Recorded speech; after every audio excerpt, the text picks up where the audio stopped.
In today's video, I'm going to teach you how to find a Trello API key or personal token.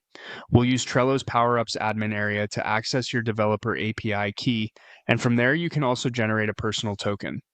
Make sure you're signed into Trello and that you have permission to create Power-Ups in at least one workspace. Start by opening Trello.com Power-Ups admin in your browser. If prompted, log in and select the workspace you want to use. This page lists any power-ups you've created. To get your key, you'll first create a lightweight placeholder power-up, which is normal and doesn't require writing any code.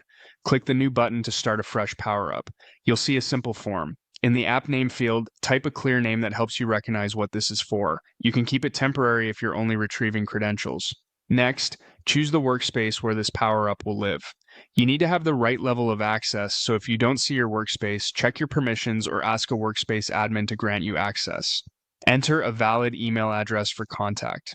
Use an inbox you or your team actually monitor, since Trello may use it for notifications related to your power-up. For support contact, add the best way for users or teammates to reach you about this integration, like an email or a help site link. In the author field, provide your name or your organization's name so it's clear who owns the app. When everything looks good, click Create to save the power-up. You'll return to the admin list where you'll see the one you just created. Click that entry to open its details. Inside the power-up settings, look for the API key option and click it. This is where Trello displays your developer API key associated with your account. Copy it and store it securely in a password manager or a secrets vault.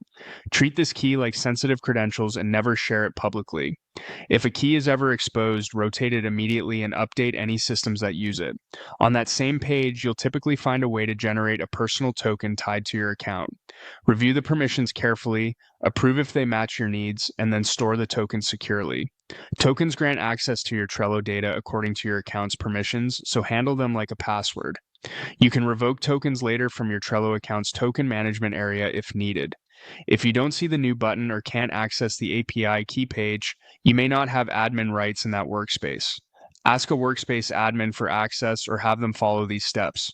Keep your keys and tokens out of code repositories, use environment variables, and consider separate credentials for testing and production.